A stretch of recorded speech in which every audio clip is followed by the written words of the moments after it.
Last week, the DTM series was at the newer layout of Hockenheim, where Estonian Robin Kielers took the victory after George Roque got held up by a recovering back marker. Now it is on to the Brno Circuit in the Czech Republic, where last year there was a lot of chaos throughout. Will that chaos continue this year? And how will the GP2 drivers get on in their first race of the season at the Bahrain International Circuit? That's all coming up in this week's edition of the Feeder Series Roundup.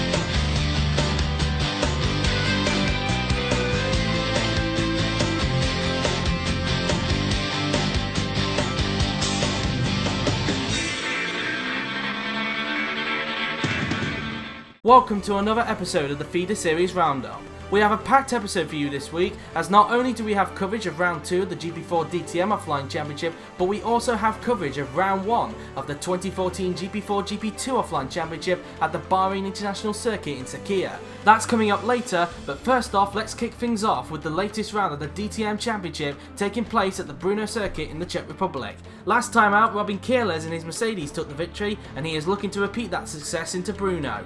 But can he do it? Well, let us find out, shall we? Here is our DTM narrator, Francesco G, to take us through the action. Round 2 of the championship took place at the Brno Circuit in the Czech Republic, with the pole position going to the Swiss driver Joel Utter, while its Grant and championship leader Kirlis made up the top three. The weather could have a part to play, with the track being wet with a chance of the track drying up towards the end. At the start, Utter got a terrible launch and lost the lead to Sean Grant, and by turn 3, he was already down to 6. Down to turn 5, and chaos occurred as Moko aquaplaned and tagged the back of Evan Byrne, dropping the pair of them to the back. Campana was on the move and made his way up to third, to the expense of Ren Jans. Jans would then run into problems at the penultimate corner as he got tagged by the Mercedes of Robin Kirlis, sending both into a spin. End of lap 1, and Grant led from Higgs in second, Campana third, Utter fourth, Barton fifth, Zolga 6th, Rock 7, and Campeter completes the points. Down the turn 5, and Barton made a move on Utter to move up to 4th place, while Fitzwater was next to go off into the gravel after being tagged by Zobak, with the pair of them heading to the back of the pack. Then be joined by Utter and Zolga, who clipped each other at the penultimate corner, while 2 corners later, Kowal spun and rejoined dangerously into the path of Joel Utter, leaving the pole to become at the first retirement of 2013 after a retireless round 1.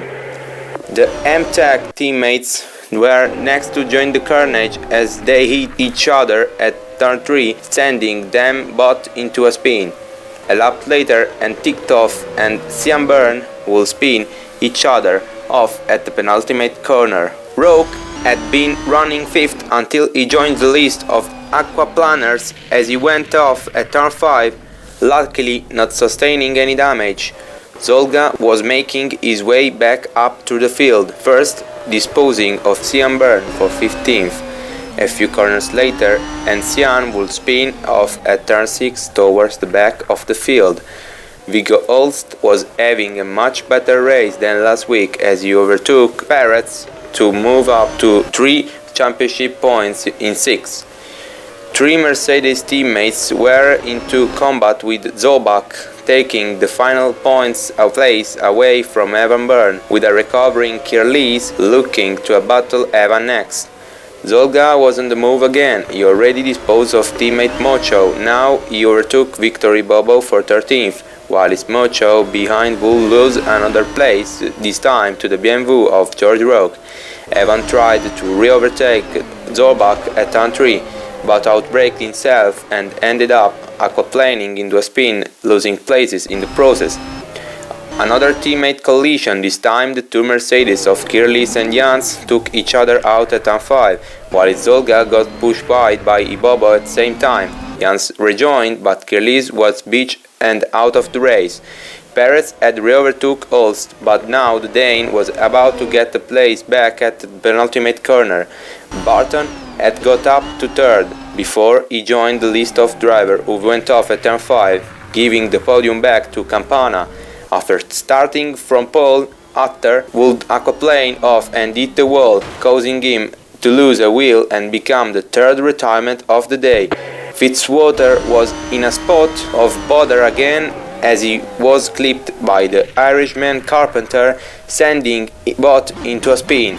Zorbach has passed Perez. Now he was attacking Holst for 5th place and got the move done when the 2012 GP4 champion ran a little deep at turn 5, which in turn would also make him to lose a place with Perez again.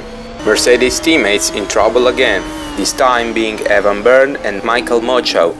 A dry line was starting to emerge as Higgs was starting to battle for the lead with Grant. Heading into turn 3, Sean tried to defend the inside, but Higgs found a big gap to slip down the inside to take the lead of the race. Whilst behind them, Zolga was battling with Ibobo again and got him on the inside to take 10th. Whilst in front of them, Roque caught a wet patch and spun for the second time in the race.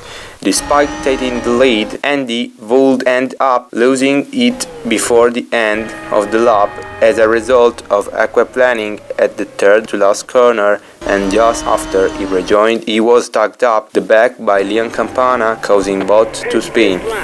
The first round of stops were finally underway, with Grant and Sorman, the first of the leaders, to pit for fuel and tires, with the pair coming out in 3rd and 5th respectively, whilst after them, most of the field pitted on the same lap, leaving Ashton in the pit lane at plenty. A lap later, and Andy, Higgs and Perez were in for their first of 2 stops, with the pair rejoining in front of the battling Zorbach and Holst, with Zorbach taking the place of Holst. Then 2 corners later, Viggo would then lose a place to the recovering battling Zolga. A lap later, and he would lose another place, this time to the BMW of Ibobo at turn 1. Holst would get placed back at the exit of turn 4, and then at the next corner, Ibobo and Mochen would collide, send them both down the field. Xavi Perez was pushing hard to catch Zolga, but overdid it at the third last corner, dropping towards the back. Lap 15, and Jans makes a move on Viggo Holst to move up to 7th, despite coming close to contact. Roque's miserable race would come to an end when the Brit aquaplaned off at turn 5, making him the 4th retirement of the day. After colliding with Ibobo, Mochen would make a mistake himself, going off at the same place Perez went off a few laps ago. Michael Mocho was on the meds after his clash with Evan Byrne as he took Viggo Holst at turn 1 to move up into the points, whilst Carlos Barton also disposing the Dane 2 corners later. Viggo's car was clearly not working well on a drying track, as now his former McLaren teammate Evan Byrne was next to dispose him at turn 1. The second round of stops were underway, and Sean Grant was yet again one of their first to pit, and he rejoined in 11th after his near 12-second stop. 2 laps later, and Campana was next to pit to rejoin, still behind Grant, despite being served an even quicker stop. Evan Byrne had a pretty eventful race. Now he was in for his scheduled pit stop. A quick 6.1 second stop ensured that he came out in clean air.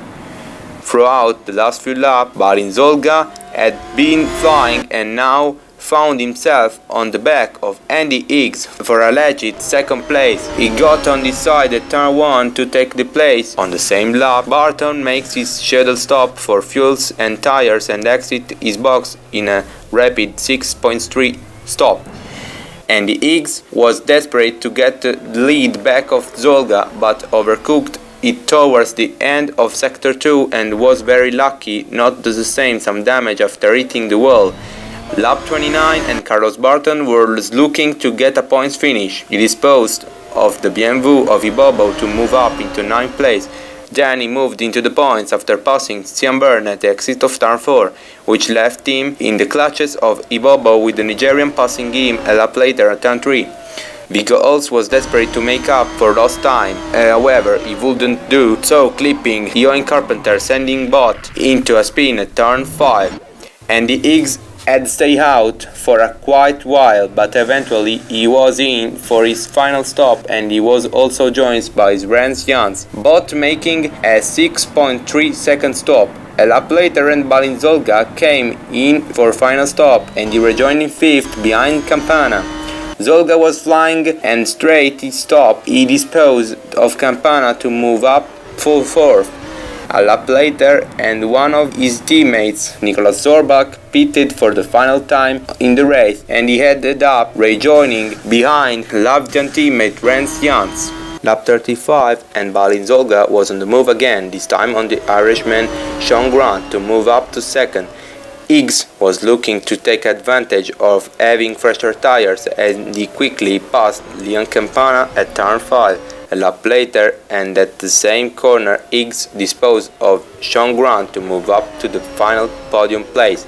Surman's first ever victory in GP4 DTM OC will have to wait, as Balin Zolga quickly caught him to move up into the lead of the race. Sean Grant's strategy was not going well, as he was overtaken by Jans at the exit of turn 4, then Campana overtook him at the second to last corner to move up into 5th, and then a few corners later lost a place to Nicolas Zorbach, who was on fresher tires. Zorbach's overtakes didn't stop, as he then quickly disposed of Leon Campana to move up to 5th. With 3 laps to go, Higgs was still flying on his fresher tires as he passed Surman to move up to 2nd. Carlos Barton would make another trip to the gravel trap like he did in the early portion of the race. This would cost him a point finish. Sadly for Surman, a second podium in a row was not going to be a reality, as on the penultimate lap, the 2010 DTM champion Ren Jans passed him, leaving him vulnerable to Nicolas Zorbach. After a crazy 46 lap, Balin Zolga made amends for his collision with Joel Utter to take his second career victory in DTM, with Andy Higgs not far behind in 2nd and Jans in 3rd, ensuring a 1-3 finish for Mercedes. Surman just held off Nicolas Zorbach to finish 4th. Leon Campana gets his first points in 6th, with Grant left to look back on what might have been in 7th, while his compatriot Evan Byrne rounded out the points in 8th. The retirements were Roque, Utter, Kirlis, Titkov and Kowal. In the driver's standings, Adam Surman, in his only second race, leads the championship by 1 point ahead of Balin Zolga and Kirlis for a second, whilst George Roque drops to 5th and is now tied with Andy Higgs. 8 drivers are still yet to score points this season.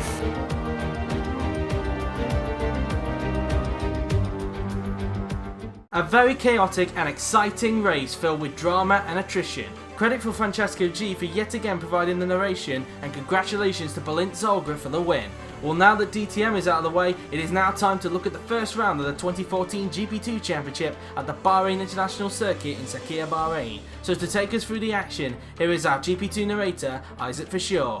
We have Henry Waltz in pole position, Paulino Tomaselli in 2nd, Gabriel Gomes in 3rd, Luca Farina in 4th, Sneza Radovic in 5th, Anton Josin in 6th, Joel Dyer in 7th, Bartos Kolos in 8th, Nicholas Pascali in 9th, Daniel Adventure in 10th, Matthias Terwick in 11th, Perev Niwaturonen in 12th, Alessandro Della Valle in 3rd, Tim Verhongerstrait in 14th, Thomas Pascal in 15th, Lucas Kress in 16th, Andrea Fedri in 17th, Daniel McCammer in 18th, Jamie Griffiths in 19th, Jordi Vermeulen in 20th, Isaac Fasheret in 21st, and Lorenzo Tomaselli in 22nd. The 5 white lights went out and the first GP2 race of the season started. Henry Waltz maintained first place and there was a bit of contact involving Daniel Adventure and Terav Nuotaranen. Daniel Adventure lost his rear wing and Terav Nuotaranen lost a bit of his front wing.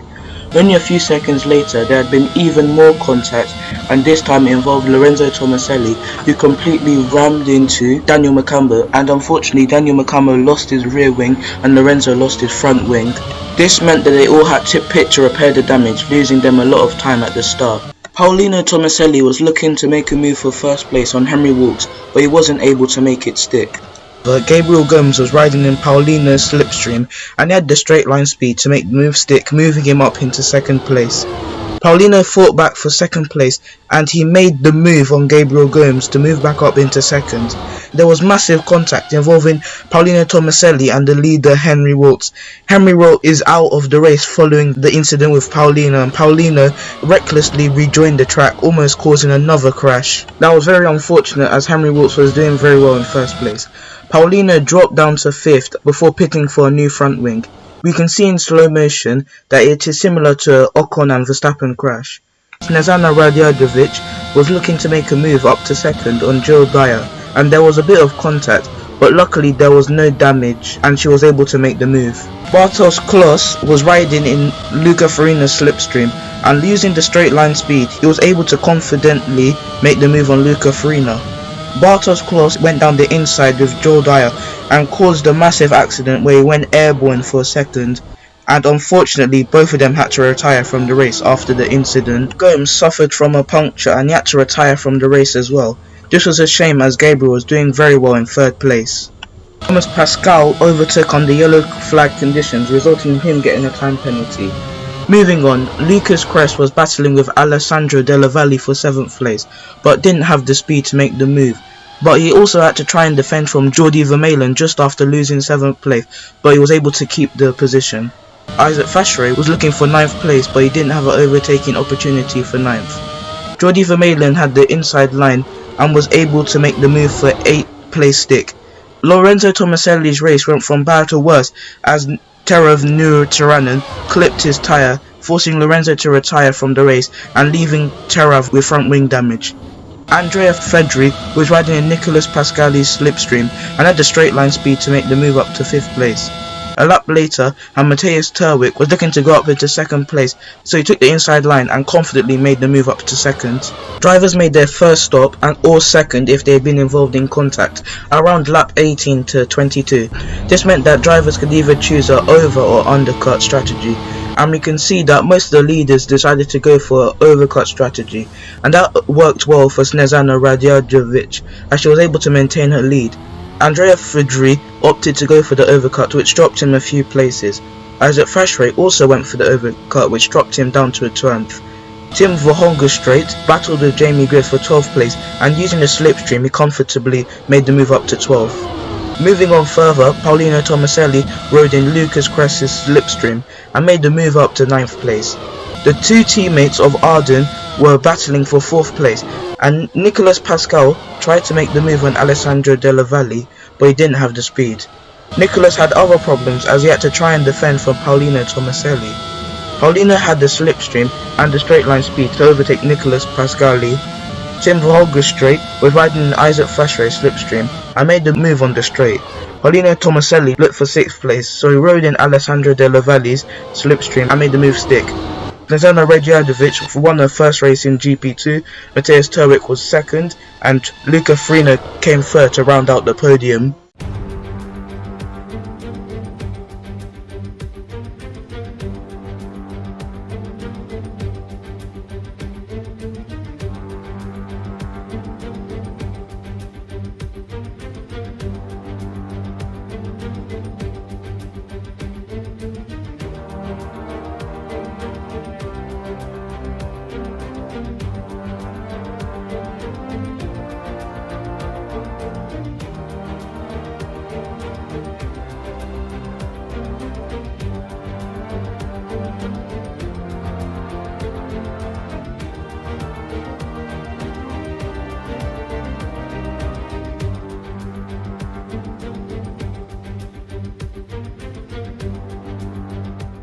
An absolutely amazing opening race indeed. Thank you to Isaac for providing the narration for GP2, and congratulations to Snezana Radovodic on taking her first ever win.